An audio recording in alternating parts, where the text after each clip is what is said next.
Students of class 10, we are going to start chapter 2, Federalism of Democratic Politics, and this is the second chapter in which you will be going to study about different forms of government in different countries, and let's talk about what is federalism.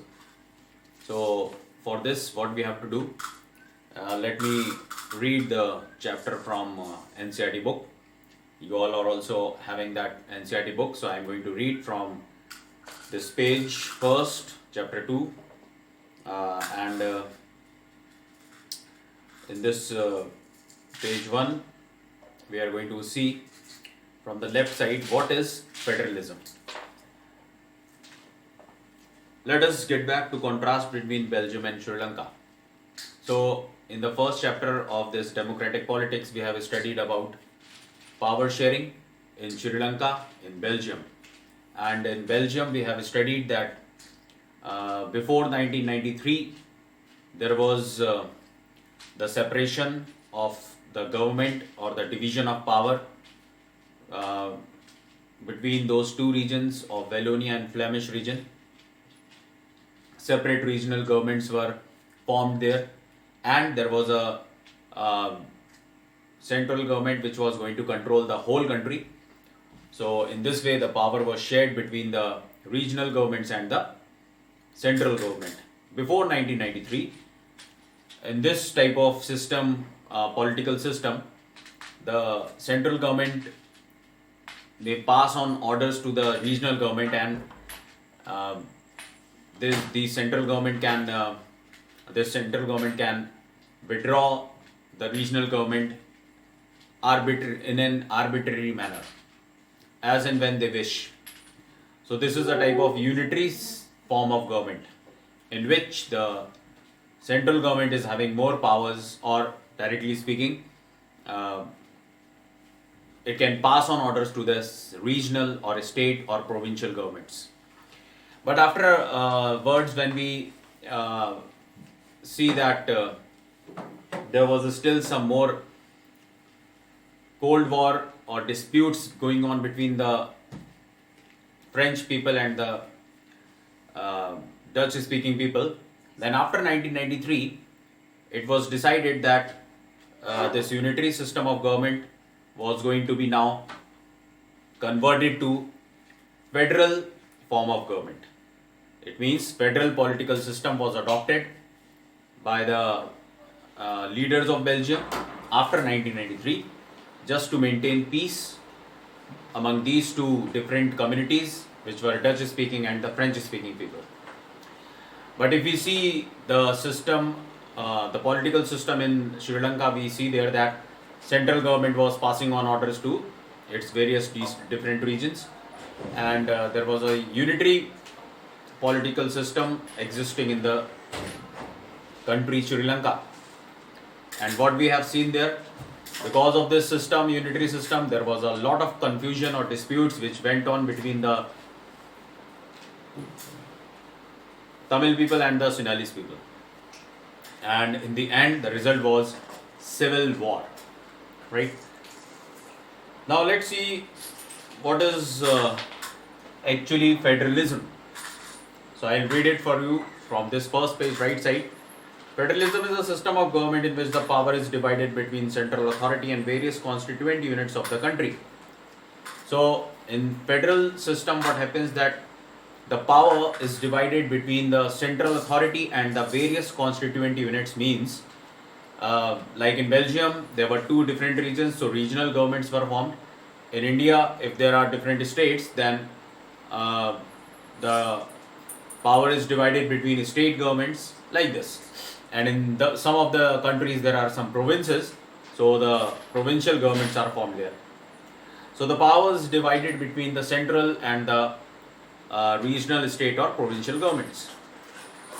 In this federal system, the government is not going to pass on orders to the state government, because in this system, the state government is not subordinate to the central government, and both the levels of government are having separate powers which are going to be mentioned in the constitution, and therefore these powers to central and the state governments are constitutionally guaranteed.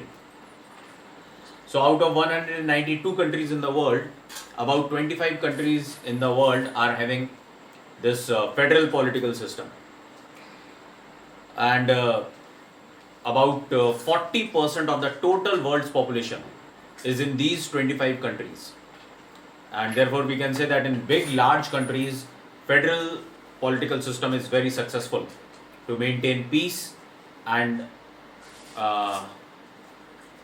very proper manner of political order can be maintained. Now let's see what are the key features of federalism.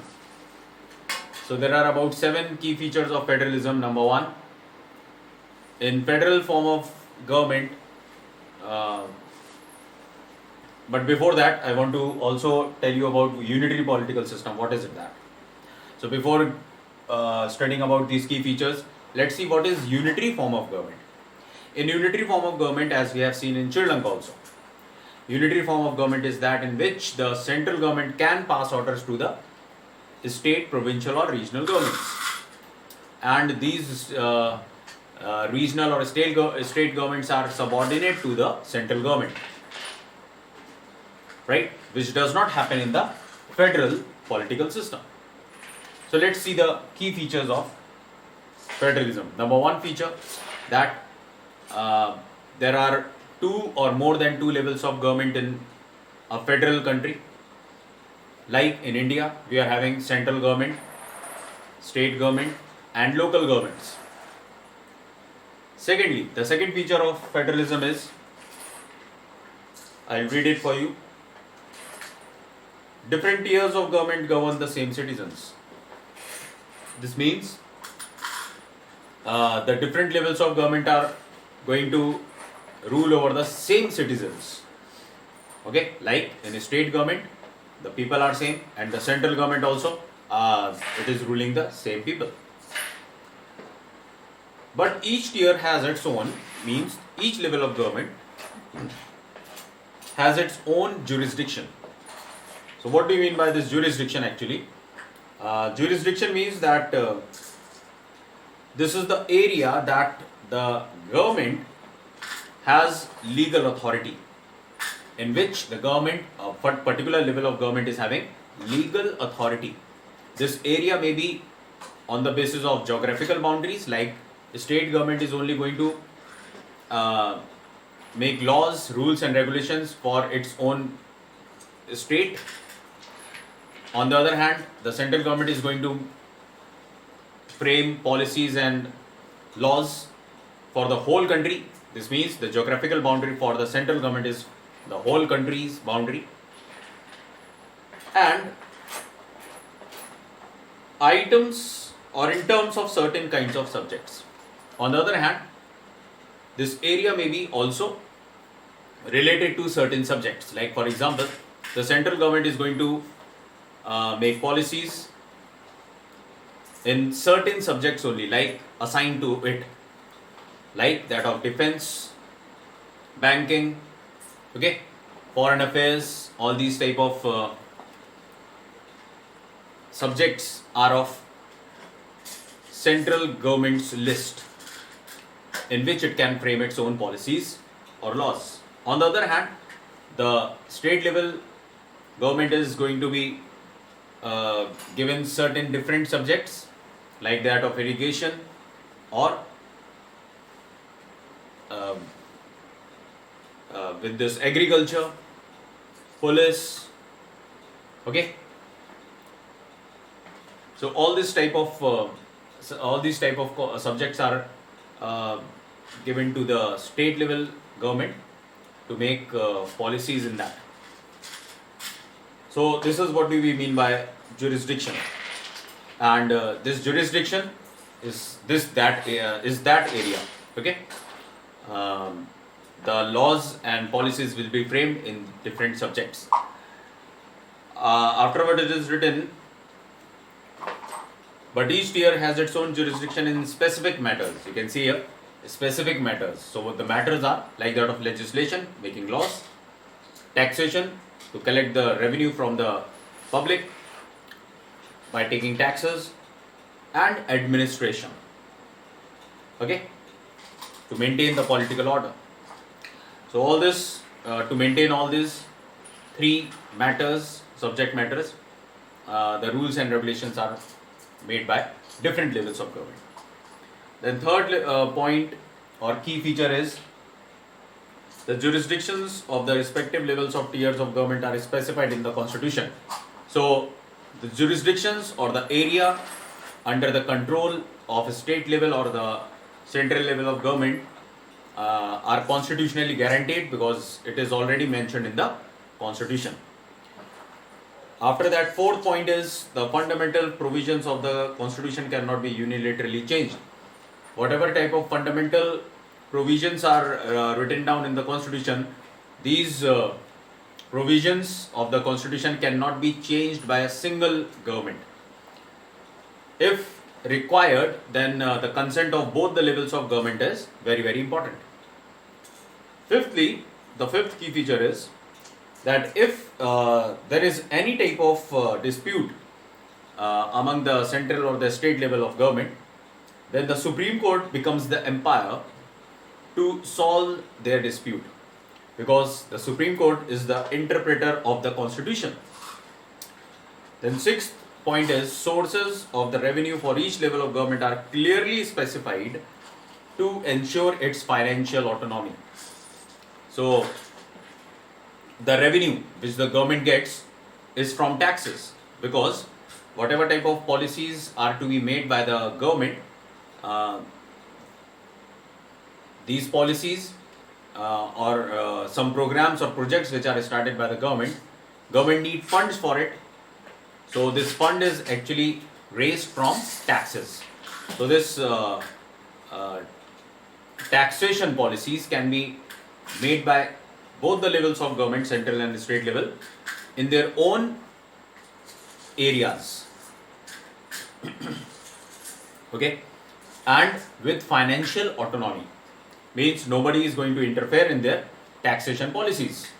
Never the state government is going to interfere the central government, or central government is not going to interfere in the financial matters of the state government. Then the seventh policy or the key feature of federalism is that there are two main objectives of federalism. Number one, that is to promote unity of the country. To safeguard and promote the unity of the country is the main objective of the federal political system. So therefore, Belgium also adopted this system because it wanted unity in their country, and that is why they adopted it. Second main objective is to accommodate regional diversity. As diverse population is living in a particular country, then to accommodate these regions, some regions are not very much developed, they are backward. So the government must accommodate these regional diversities and should promote development in those areas which are backward. So two aspects are crucial for the institution and practice of federalism. Government at different levels should agree to some rules of power sharing, and they should also trust that each would abide by its part of the agreement, right? So there should be power sharing between both the levels of government, and they should abide by the agreement or by the provisions in the constitution. The most important thing in the federal system is that mutual trust and agreement should be there among the people to live together. Then only this federal political system will be successful. Then if you see here that the exact balance of power between the central and the state government varies from one federation to another. You can see here that the exact balance of power between the central and the state government, it actually depends on different federations. So if we see for federal political system, then there are two routes of forming this federation. So these two routes are, number one route is coming together federation and another one is holding together federation. In coming together federation, what happens that several independent states comes together to form a bigger unit so as to increase their security or power. And these independent states used to pool their sovereignty, their freedom, and just to form a bigger unit and to be more powerful. And the examples of coming together federation are like United States of America, Australia, okay, and Switzerland, like this. On the other hand, if we see the holding together federation, this is a type of federation where a large country decides to divide its power between the constituent states and the national government. So, like India, there are different states in India, and all these states plus the central government's power, they enjoy their separate powers. The states are given their separate powers, and the central government is given their separate powers. But in holding together federation, central government is more powerful than the state governments. And if you see here, India, Spain, Belgium, these are all the different countries to be coming or included in the holding together federation. So this is this is what we have seen, that in the two routes, coming together and holding together federation, the balance between two different powers, that is the central and the state government, are maintained.